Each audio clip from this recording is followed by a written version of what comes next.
our principal storyteller Daniel, age 16. School had just started a few weeks ago. The three of us, Al D'Angelo, Brad Conley and I, Dan Carlisle, always took every opportunity to sneak off for a scuba weekend, and Labor Day was no exception. We all really liked the coral reefs in the Keys, even though pollution was taking its toll there too. We usually stayed in Marathon at a rooming house. There was one room there that had a twin and a trundle bed, perfect for the three of us. All coming from fairly well-off families, it was no problem getting some extra cash, hopping in a car and zooming down there. It was only a 4-hour drive. It's not like we'd be taking off and leaving behind a full social schedule. You see, we were the class geeks. Always had been. We were all short, skinny and wore glasses or contacts. Our grades were our only socially redeeming feature. The only reason any of the jocks would even talk to us was because they needed our brains to get through the courses needed to stay on the teams. We each made a nice little wad of side money, keeping them out of trouble. We parked at our favorite dive shack, got our tanks filled, rented a boat and donned our short wetsuits, jumped in and headed for the reefs. They had a lot of rules to follow, but we all found it so beautiful and educational, it was well worth it. The first hint that things were not exactly as usual was when we were checking our regulators before diving in. I took a heavy drag on mine and said, "Wow, this is great air. They must have just changed the filters or something." Al responded, "Yeah, Dan, check it out, Brad. It's like it has a flavor or something." Brad did and came to the same conclusion. We all went off the side backwards with me carrying a tether to the boat, as we were not allowed to anchor in the coral. After about 5 minutes, I was on top of the world. I had never felt so good in my life. It was not like being drunk, nitrogen narcosis or high on drugs. Well, maybe it was. I had never been on drugs. However, had I not had a regulator stuck in my mouth, I would have been grinning from ear to ear. It was certainly close to euphoria. The dive went great and we saw a lot of neat sea life, coming up about 45 minutes later.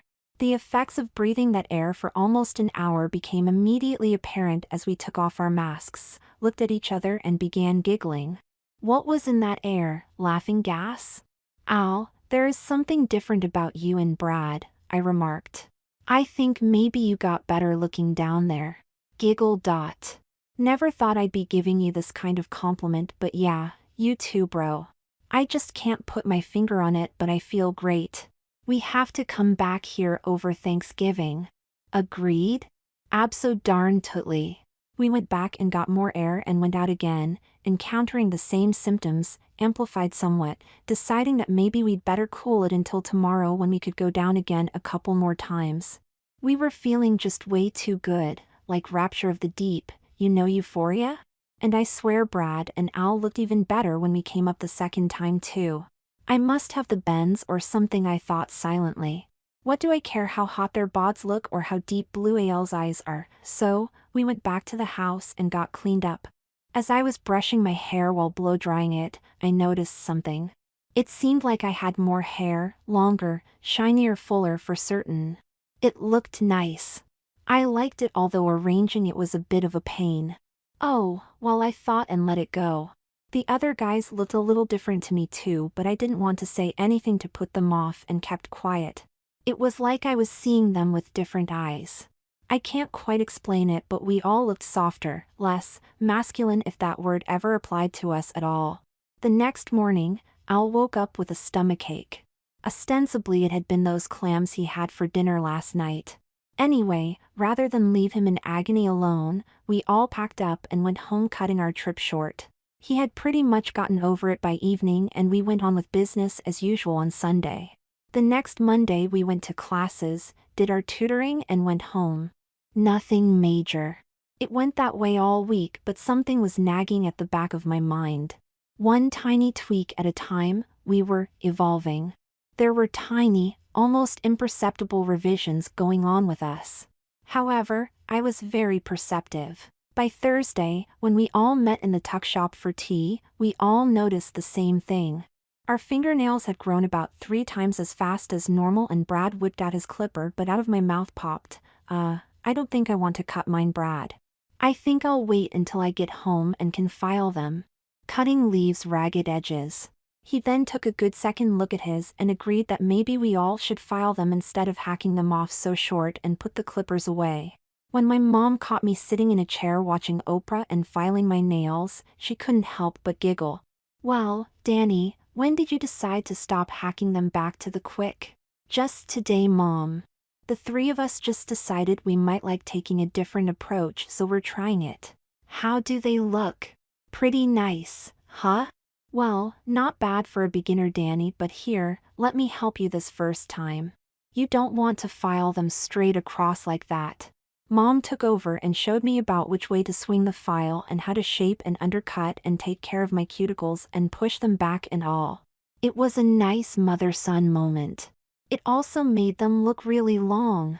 It was a nice moment, until she began putting the French manicure paint under the tips and then coating the tops with 2 coats of nude. Well, I know I should have screamed and pulled away, but she was so gentle and matter-of-fact about the whole thing, I just went mellow and let her do it. And when she was done, they were absolutely beautiful and long and oh yeah, definitely oval and feminine. Well, Danny, doesn't that look better than those scraggly old nails you guys wear all the time? Oh yeah, Mom, sure. I'm just wondering what the rest of them are going to say when they see my pretty hands. They'll probably be jealous, honey. I swear your hands are pretty enough for a hand lotion commercial. In fact, here. I want you to use this lotion on them from now on and put a coat of this clear protector from the salon on every day. That way they won't break, okay? But Mom, don't be such a weenie, Danny. You'll get to like it, I promise. Exactly what I'm afraid of, Mom. I tutor football players, you know. That's their problem, Danny. When that dries in a minute, you can run over and see how your friends are doing. Boy, did I ever. I mean, with nails this long I couldn't even use my hands the same way as before. Now I had French talons. I ran over to Brad's, wondering what he had done considering he was the one who whipped out the clippers. Wow, I thought when I saw him. Instead of his mom, his older sister had gotten a hold of him in mid-filing and taken charge. He was all done, sitting there in the TV room, sipping a Diet Coke and reading one of those wild romance novels of his sister's, which he tried to hide as I came into the room.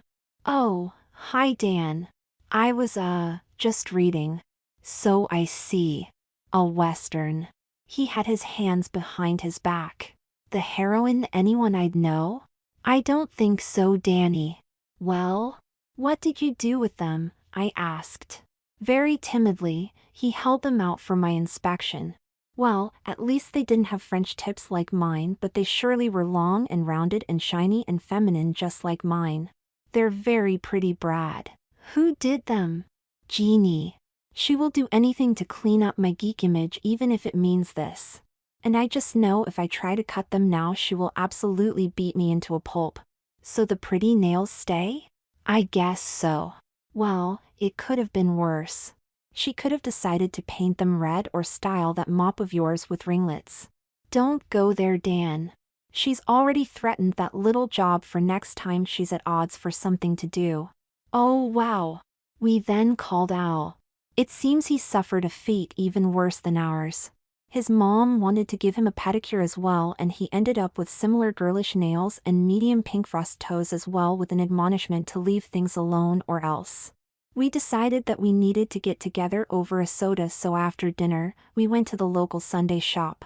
May have been a slight mistake. We tried to keep our hands in our pockets, but finally, we just used them, and a couple of the girls we saw actually made nice comments. The problem was, of course, that you could only use your hands one way when you have claws like a girl. You use them like a girl. But, for some reason, this digital emoting came easily to us. We soon were carrying on like we had always run around with beautiful talons at the end of our fingers. Now, under the guiding eyes of our tutors, we had to take care of our claws with filing and successive coatings. By the third week, we had gotten used to it, and it became part of our thing along with all this darned hair we seemed to be growing like dandelions. Just to get it out of our way when we were sleeping, we all began putting it up at our crown either in a bun or a ponytail. What wasn't part of our thing was that our mothers had put their heads together, decided that their scraggly, long-haired hippie geek sons were going to change their ways, and the Wednesday afternoon before Thanksgiving, when we all had no classes, we were all treated to a special at the local salon. 3 geeks and their moms all went in and had the special, which in this case was a wash and trim and or set/a manicure, and with the manicure came a free brow waxing and a pedicure.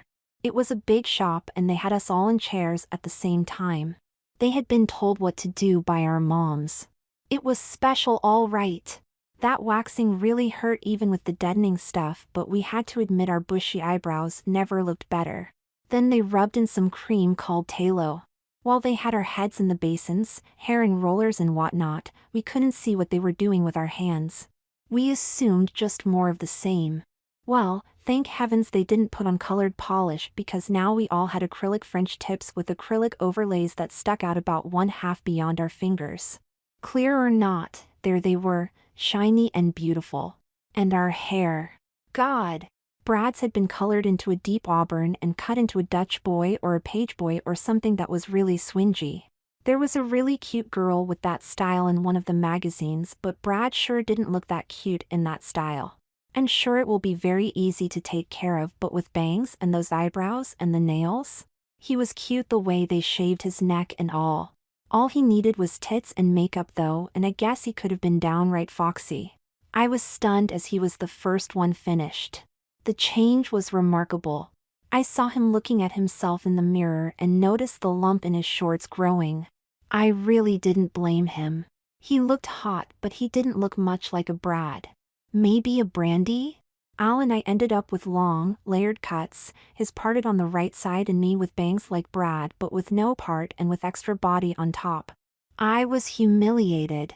All our mothers would say was, "Now, you boys will have to learn to take care of yourselves because we are sick and tired of seeing you looking like refugees." Is that clear? It's about time you took some pride in your appearances, and if this is what it takes, so be it. A universal yes, mother followed. We then went from the salon to the local discount store where hair and nail care products were purchased for us, and they also got us tweezers to keep our eyebrows nice too. I couldn't believe it. Here, we had been going along so nicely looking like bums in sloppy jeans and t-shirts with nobody paying us a mind, and now everyone would be looking at us wondering what is it? Well, with some prodding and coaching, we got the hang of taking care of hair too, not that we wanted to, but we did get some nice comments on it, again from girls at school. I found I really liked that hairdeeny thing, but a braid down the middle of my back?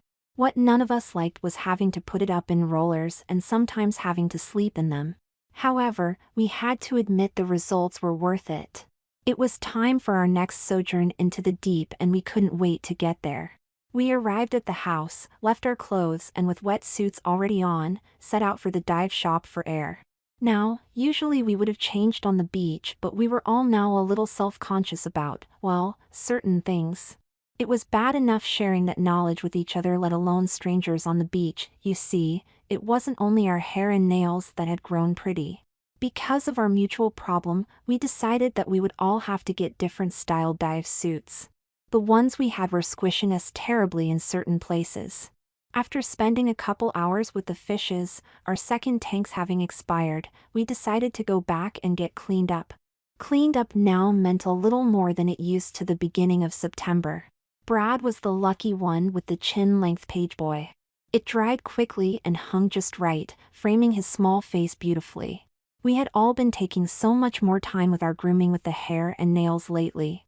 Al's and my hair was taking a little longer since we had to put it up in rollers for a while to keep the styles looking good. I couldn't explain it, but I had put my scruffy days behind me and wanted to look nice, reach my full potential as it were, whatever that was. I recalled wondering what had gotten into me lately. As I pulled on a tank top over mid-thigh shorts with deck shoes, I mused on just how far this cleanup would go for all of us. Brad and Al were positively primping. I figured any second one of them was going to whip out an eyeliner or mascara. And Brad never did take off the pink polish his mom had put on him. In fact, he had bought some in a raspberry color he liked and put it on himself. Not only that, but he wore his lightweight, two-strap unisex sandals so his toes would show. At least, I think they were his. Those straps seemed awfully delicate. What was he up to?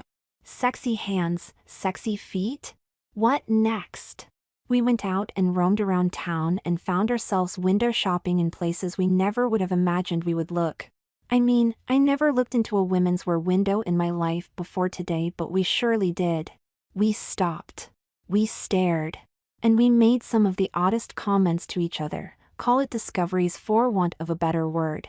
If I didn't know these guys better, I'd wonder if they were really guys. Since I wasn't attracted to guys, I put away what I'd been thinking. I guess it's not important. And at the shoe store, we always only looked in the right side window, but this time, we looked in both, mostly the left, the women's side. Not only that, we had opinions. We pointed. We made comments about cut and color and heel height and style. We had opinions about everything we looked at that day. I never knew I had an opinion about women's clothes or footwear. We also kidded Brad about how his painted feet would look in a specific pair of high-heeled sandals. His retort? Yeah, they're cute. Maybe you're right. We headed off for dinner around 6, but instead of the usual fast food, we went to one of the seafood houses for a sit-down meal where we gossiped like a bunch of hens. Remember, think pretty hands. It was so odd. I just had to say something. Hey you guys. Have you listened to yourselves during dinner? Or, for that matter, the amount of time it's taking, the tiny bites we're taking, your all too good table manners, or the way we're using our hands? Well, yeah. So? Got something against self-expression and good manners all of a sudden, Danny? Oh, no, Brad.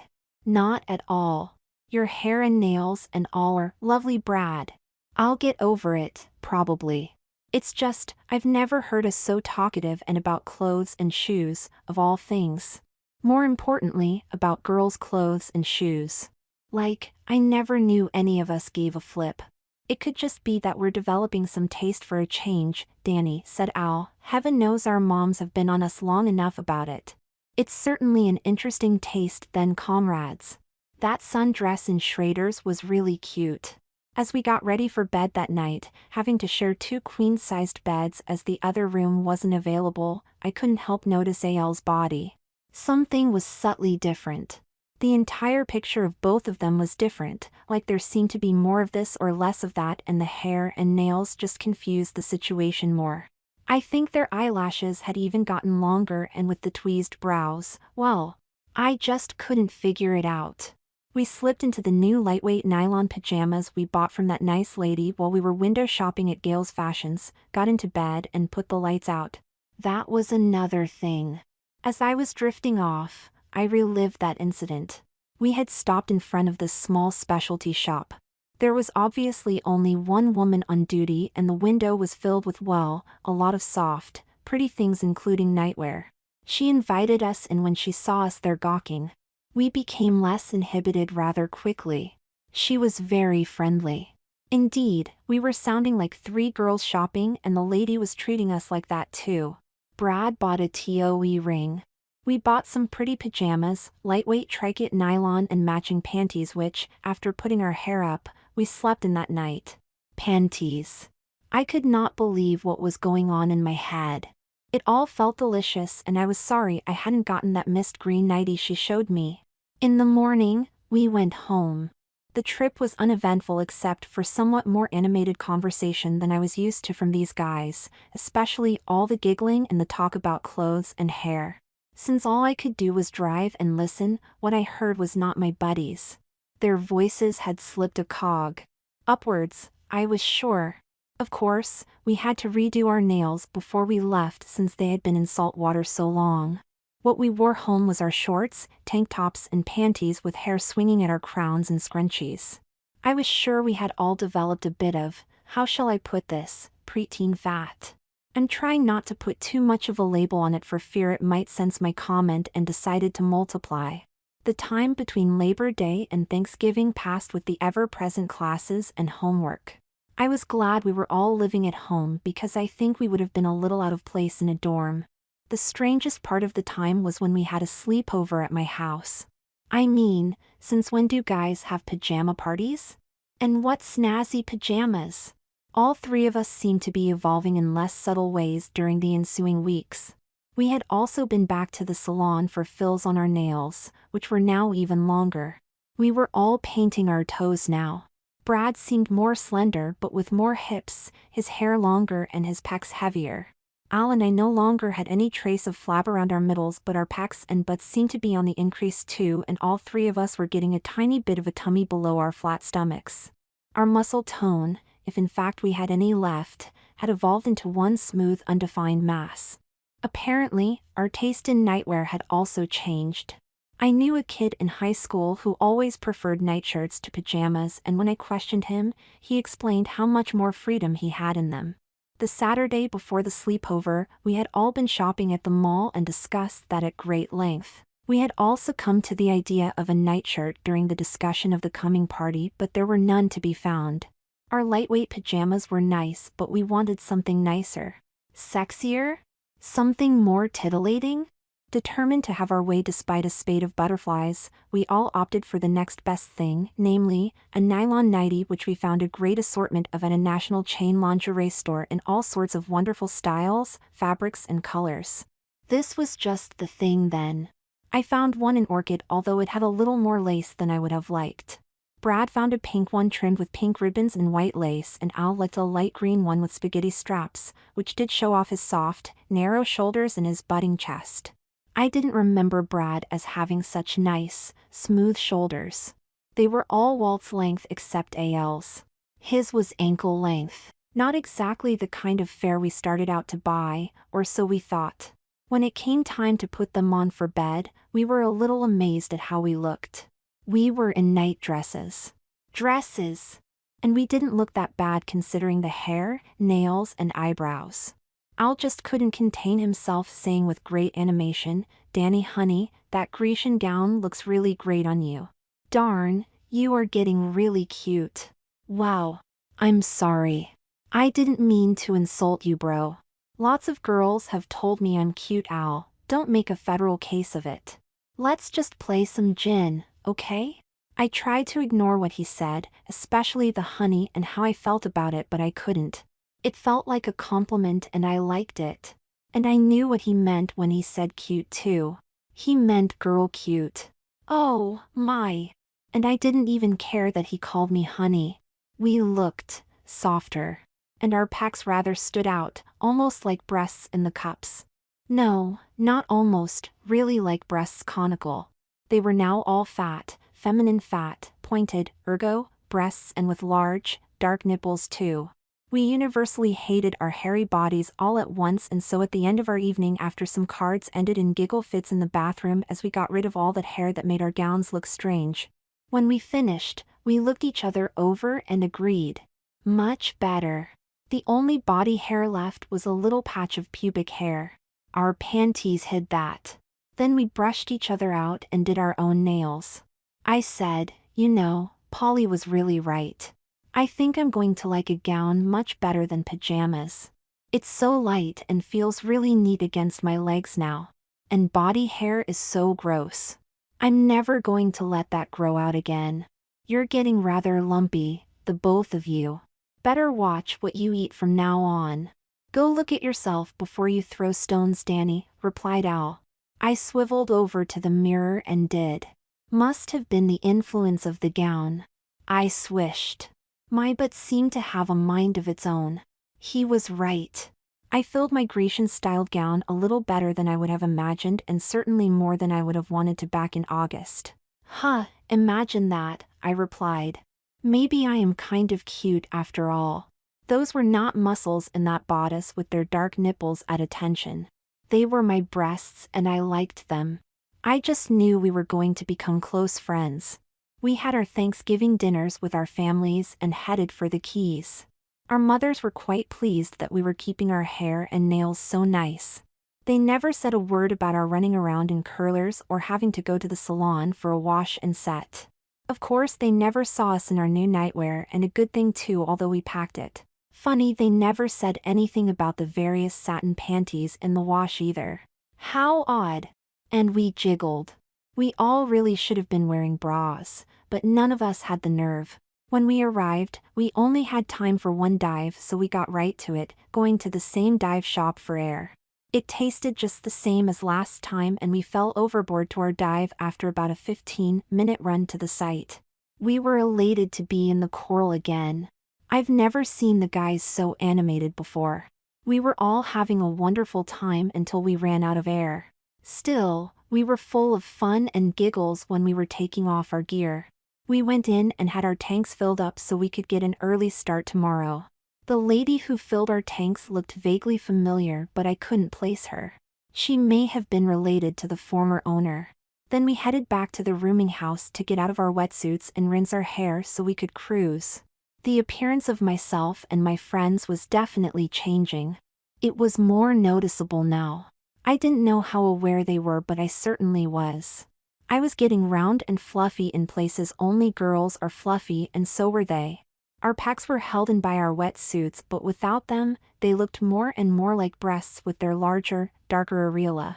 Milk factories on the move. No wonder my gown was looking so much cuter on me at home. And no wonder our wetsuits were not fitting properly. We needed the ones with a dart on each side of the chest. And what did we want to do when we got dressed? Did we want to cruise for girls? Did we want to go to an action movie? Oh no! We wanted to shop and stop for tea. I could never stand to go shopping before. And what did we all do? We painted our toenails and wore sandals. We were driving my convertible and we all had our hair tied high with scrunchies. We parked at the little mall and went in. I must tell you, I had a certain premonition about this trip. Something unusual was going to happen. I just knew it. Didn't have long to wait either. We stopped in front of a window and pointed to this and that. We entered the shop. The saleslady said, in all apparent seriousness, "Hello girls. How can we help you today?" Now, right from the outset, we were a bit shocked. We'd never been actually called girls before by a shopkeeper, even though it was obvious that we displayed many of the telltale signs of womanhood. Neither had we ever taken an interest in anything so blatantly feminine, but it felt incredibly natural. We'd also never been calmer. As Brad said, "We'd like to see some pretty lingerie, please." He sounded so girlish and so sincere. The lady, whose name was Andrea, set about her task of satisfying her customers, and to my amazed eyes, we all ended up walking out of there wearing well-fitting bras and satin panties and carrying bags with more of the same and other goodies like teddies and thigh-high hose. In fact, we wore a pair of hose out of the store with our deck shoes. We had cleavage showing in the low-cut blouses we had bought there. We also picked out several rings and wore them. When we got back out into the main aisle, I asked Brad, "What in the world did we just do in there, Brad?" "I'm sorry, dude. I think I'm beginning to get off on this girly stuff. Something just snapped when she said girls, and wow, look at us. Don't you just love it? You're cute. We're cute. We're babes. Not yet, we're not, but I have a feeling that we're going to be very soon. What in the world are we doing, guys?"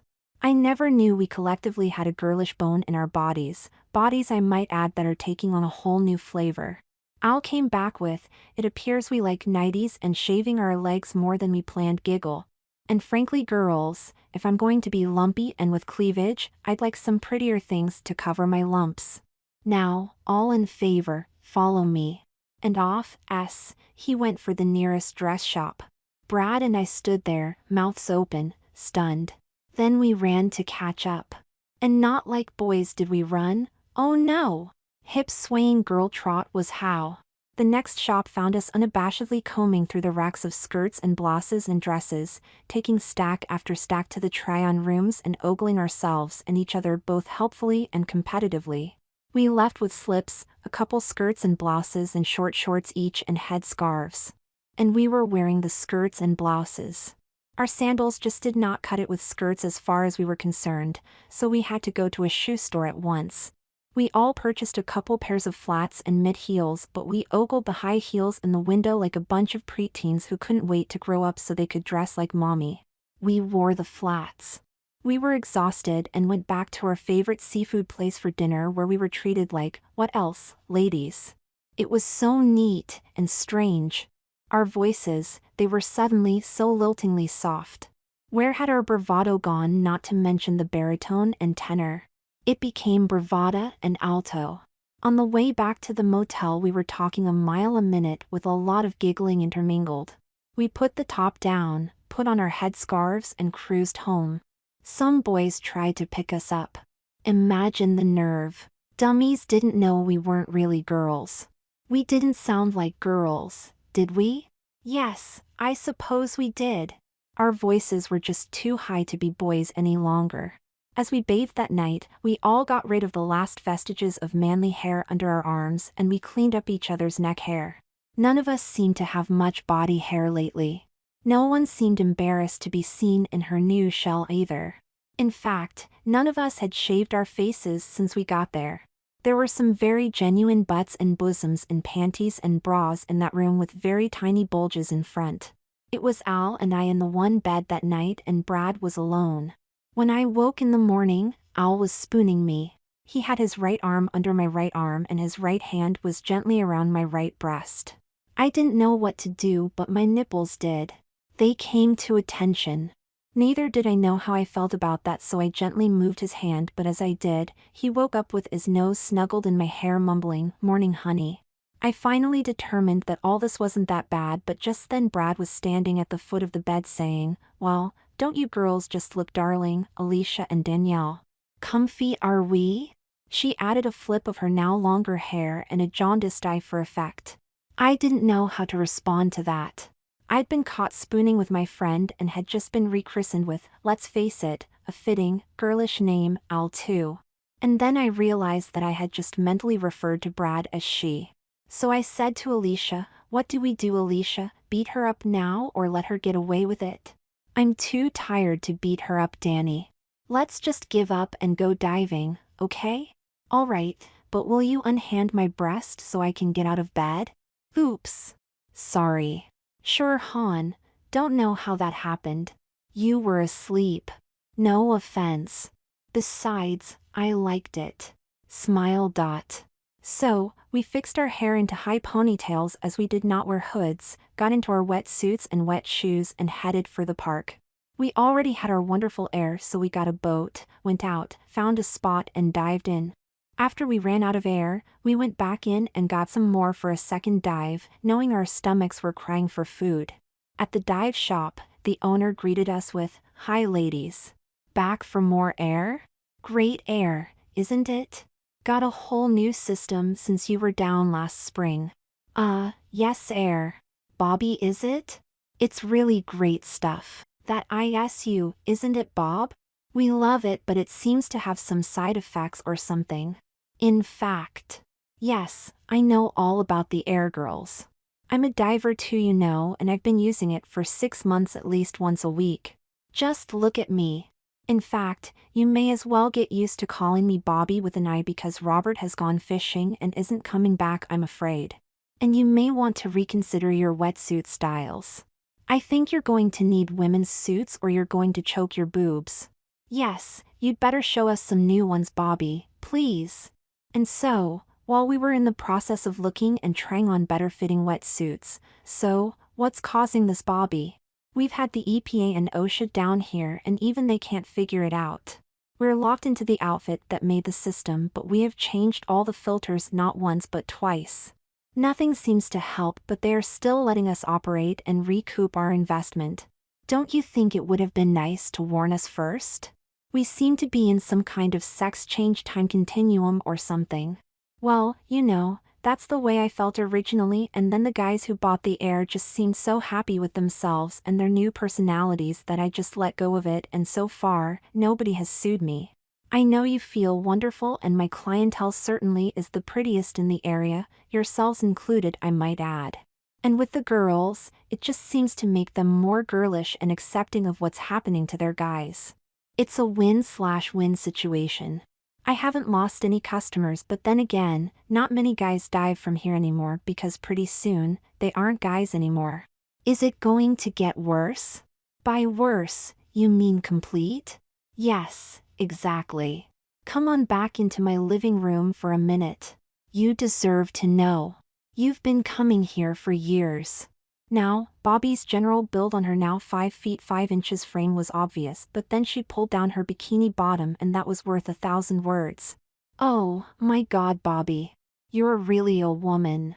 And a real redhead. Giggle. Does that answer the question, ladies? Our parents are going to have a hemorrhage, said Alicia. How soon? I have no idea. Soon though. It only took me 6 or 8 dives. The final stage happened while we were sleeping. Maybe your parents won't go into orbit though, Al. Alicia. Right. I'm giving out these little disposable oxygen bottles for emergencies like that. They're good for about 5 minutes each. Apparently the company is aware of the effects of their air pumps and all you need to do is offer a few gulps of this, whatever it is, to anyone that starts hyperventilating and they mellow right out. It's amazing. Of course, it's not oxygen and I don't believe it is the same air either. At any rate, I tried it on my wife and she's still with me. Here, take a half dozen to be safe. I get them free and I've got cases of them. You can have more if you need them. Well, girls. Let's get some more super air and get back down there. No turning back now, eh? I really like the way this new suit fits. Thanks, Bobby.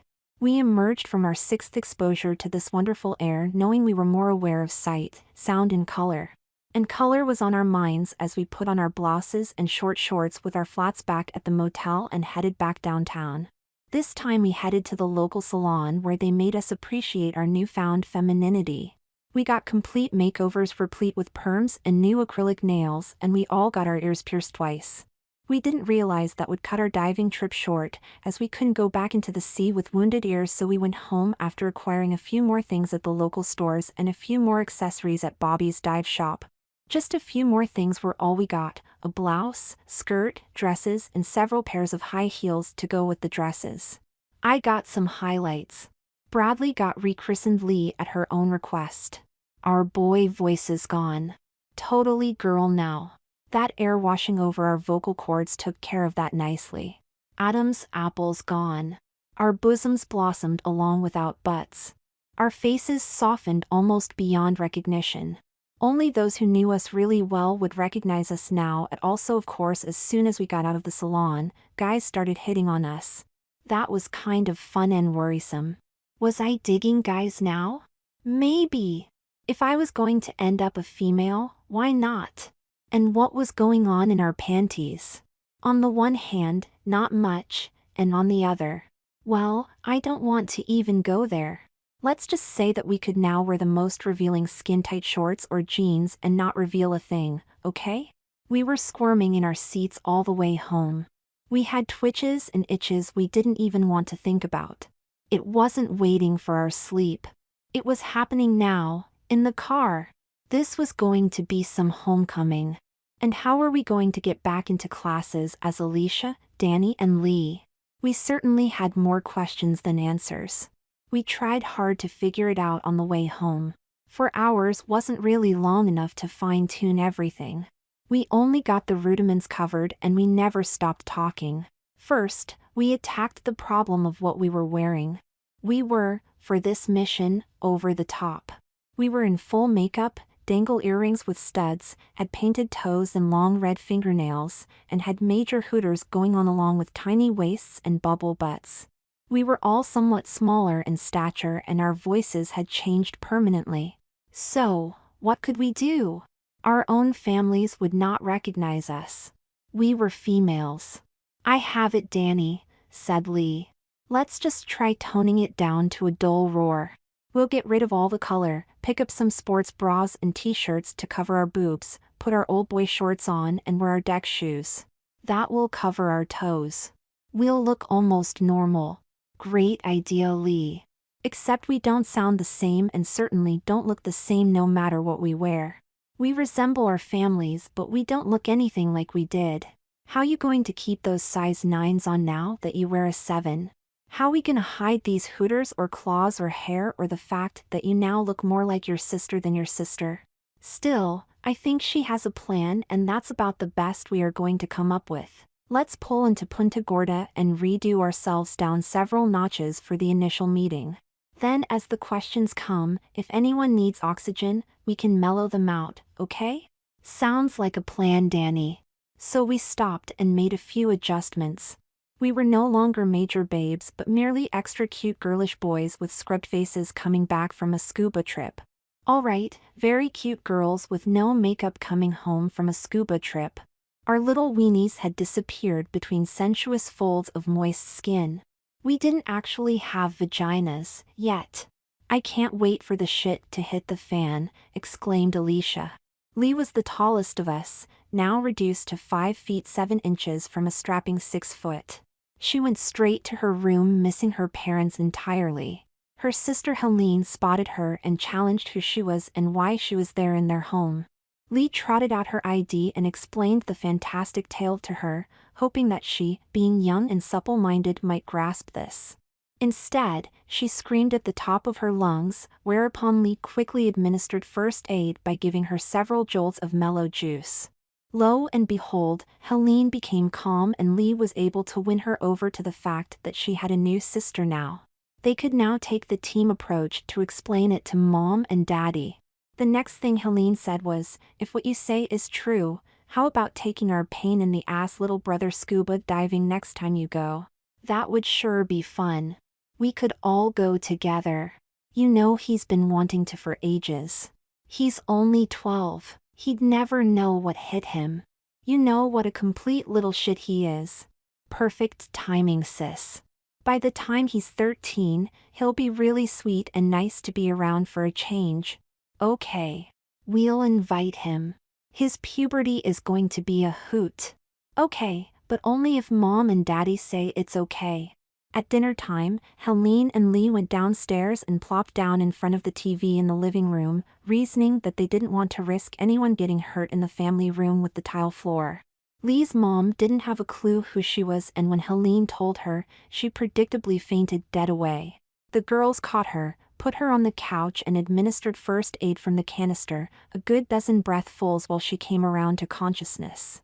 Upon awaking she said, "Well girls, you must admit this was quite a surprise. Lee, you are beautiful. Come here, honey. Give me a hug. I never realized you could be so pretty." Situation normalized. Apparently, the gas didn't take away memories but just provided a calm acceptance. Now for Dad. He came home a few minutes later, hung up his coat in the hall closet by the door and walked into the living room. Mr. Kaplan was about 40, balding, a little overweight at 5 feet 10 inches, and he now towered over everyone in the room. Noticing he had company, he began to speak, whereupon his wife asked him to sit down. He did. "Well, aren't you going to introduce me to our guest, Pauline?" "Of course I am, dear. This lovely girl is Lee, your former son. Now, I don't want to get into the whole ethnic thing about how Jewish men value their male children," but Mr. Kaplan exploded, turning red in the face and having so many words trying to get out, he could utter none of them. He looked like he was going to have a coronary right then and there, with the blood vessels straining at his neck and forehead. His carotid artery began to bulge. He did indeed begin hyperventilating. Helene rushed over, grabbed the canister and told him, "Here, Daddy, take some of this oxygen. It will make you feel better."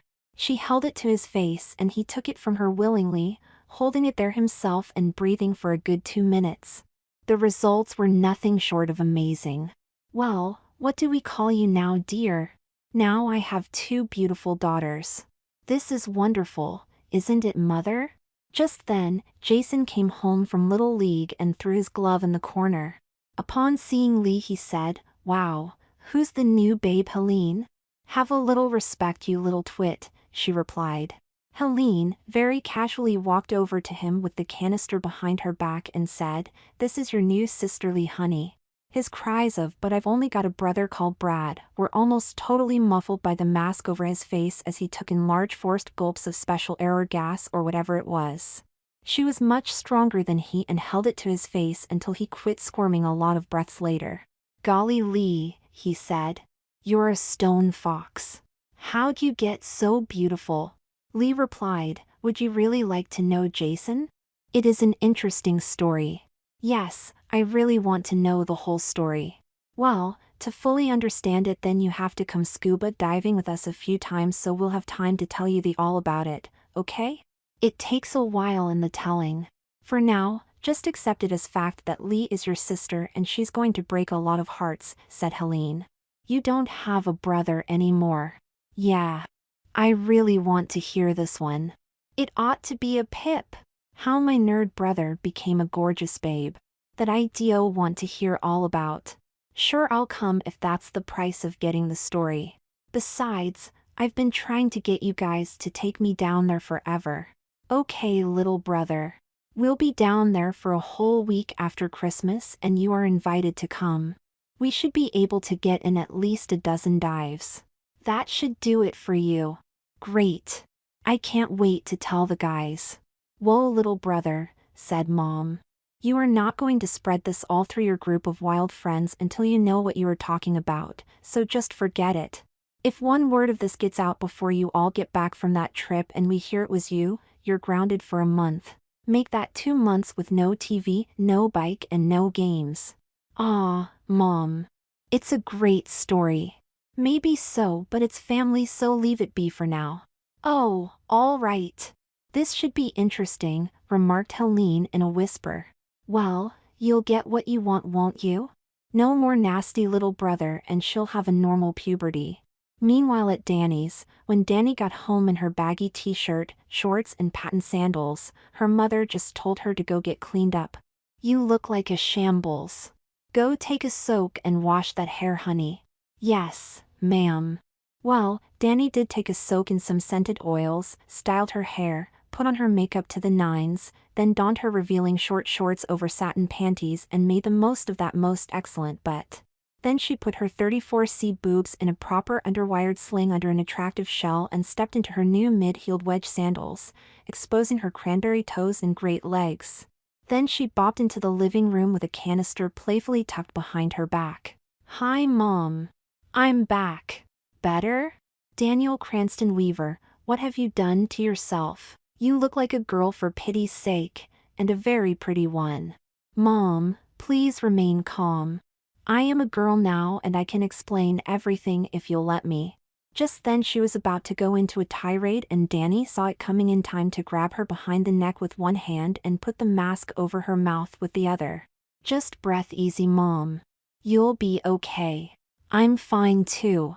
Just keep breathing slowly. That's it. Now, taking it away, do you feel any better? Oh, my goodness, what is in that canister, Danny?